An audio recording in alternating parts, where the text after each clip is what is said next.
El papel estaba doblado en 4 y aún así pesaba como una piedra. Él lo sostenía con 2 dedos, como si tuviera miedo de mancharse con lo que decía.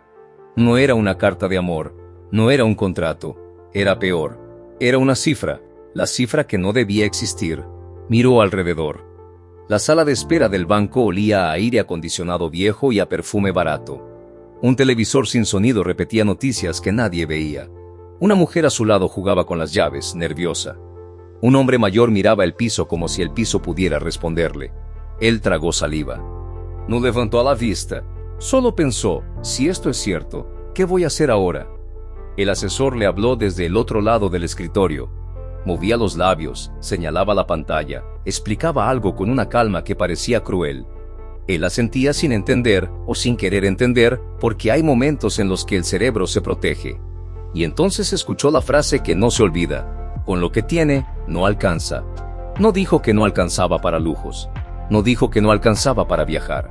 Dijo simplemente que no alcanzaba. No alcanza para vivir sin miedo. Él salió del banco con el papel aún en la mano. El sol golpeaba fuerte. La ciudad seguía corriendo como siempre. Autos, bocinas, gente apurada. Y él caminaba más lento que todos, como si de repente hubiera envejecido 10 años. En la esquina se detuvo, miró sus zapatos gastados, pensó en su esposa, en sus hijos ya grandes, en el alquiler, en la espalda que últimamente no le perdonaba el día, y se hizo una pregunta que nunca se había permitido. ¿Cómo puede ser que después de tantos años esto sea todo? No fue irresponsable, no fue perezoso, no vivió por encima de sus posibilidades, trabajó, cumplió, aguantó. Fue de esos hombres que llegan temprano, que no se quejan, que creen que el sacrificio es una promesa. Y sin embargo ahí estaba, con un papel en la mano y una cifra que parecía una burla.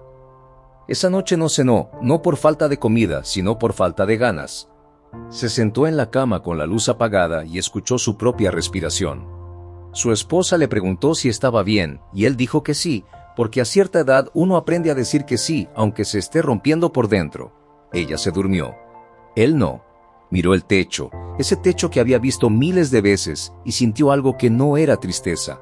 Era miedo limpio, miedo sin maquillaje, el miedo de saber que el tiempo no regresa. Pensó en su juventud, cuando todo parecía recuperable, cuando un error podía arreglarse con energía, con horas extra, con fuerza, pero el cuerpo ya no negocia como antes.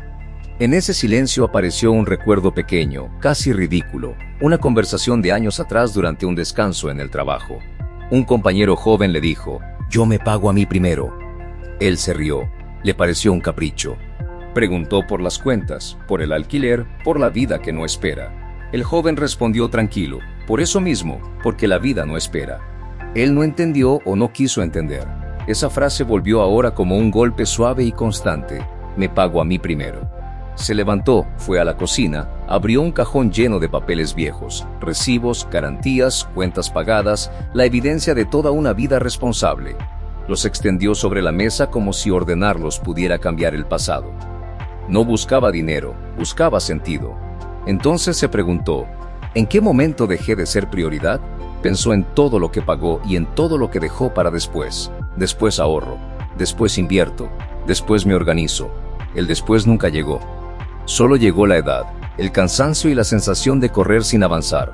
Su primer impulso fue culparse, pero entendió algo más difícil. Nadie le enseñó. Le enseñaron a trabajar, a obedecer, a cumplir, pero no a construir libertad. La libertad financiera siempre sonó lejana, como algo reservado para otros. Pero esa noche no pensó en riqueza, pensó en paz. Paz es dormir sin hacer cuentas en la cabeza. Paz es enfermarse sin sentir pánico. Paz es poder decir no alguna vez. Miró otra vez el papel del banco.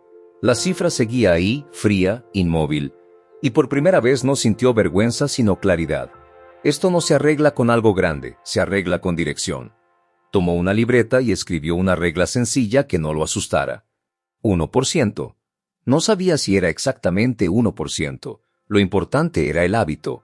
Un hábito pequeño que paga tu libertad. Hasta ese día había pagado todo menos a sí mismo. Esa noche decidió que al cobrar apartaría algo antes de gastar, antes de justificar, antes de que el mundo lo absorbiera. No para hacerse rico, sino para romper el ciclo. Durmió poco, pero diferente. Al día siguiente nadie notó nada. Llegó temprano, trabajó igual, pero dentro de él había una pregunta nueva. ¿Y si lo pequeño sí cambia el final? Cuando cobró apartó una cantidad tan pequeña que daba risa. Su mente intentó convencerlo de retirarla, de empezar mañana, pero se detuvo y pensó, si sigo como siempre, nada cambia, y dejó el dinero allí. El segundo día fue más difícil porque ya no era emoción, sino disciplina silenciosa. Empezó a observar gastos invisibles, hábitos automáticos, decisiones hechas por cansancio. No se castigó, solo observó. Semanas después nada mágico ocurrió, pero apareció algo nuevo: control. Por primera vez podía decir que algo dependía de él. Un día llegó un imprevisto que antes lo habría derrumbado. Sintió el viejo miedo subir, pero esta vez tenía un lugar al que mirar. No era mucho, pero era suficiente para no caer. Y entendió entonces la verdad escondida. La libertad empieza cuando dejas de estar al borde. No es un premio final, es un hábito pequeño repetido sin ruido. Recordó al joven y finalmente comprendió. Pagarse primero no es dinero, es prioridad, es decirle al futuro que también importa. Con el tiempo nada externo cambió demasiado, pero el miedo dejó de dirigir sus decisiones. Volvió al banco, preguntó, aprendió sin vergüenza. Y un día lloró en silencio dentro del auto al comprender que nadie vendría a rescatarlo y que su seguridad dependía de ese pequeño hábito sostenido. Esa noche tomó la mano de su esposa y dijo que quería que estuvieran bien incluso cuando él ya no pudiera correr como antes. Pasaron los años y cuando un joven se quejó de que ahorrar era imposible, él solo respondió: no necesitas cambiar tu vida hoy, solo cambiar la dirección un poco. Aquella noche volvió a mirar el techo y entendió algo que tardó toda una vida en descubrir. La libertad nunca fue un golpe de suerte. Fue un hábito pequeño repetido en silencio hasta que el miedo dejó de mandar. Y antes de dormir pensó una verdad imposible de olvidar. No fue el dinero lo que me salvó, fue la decisión de no volver a abandonarme.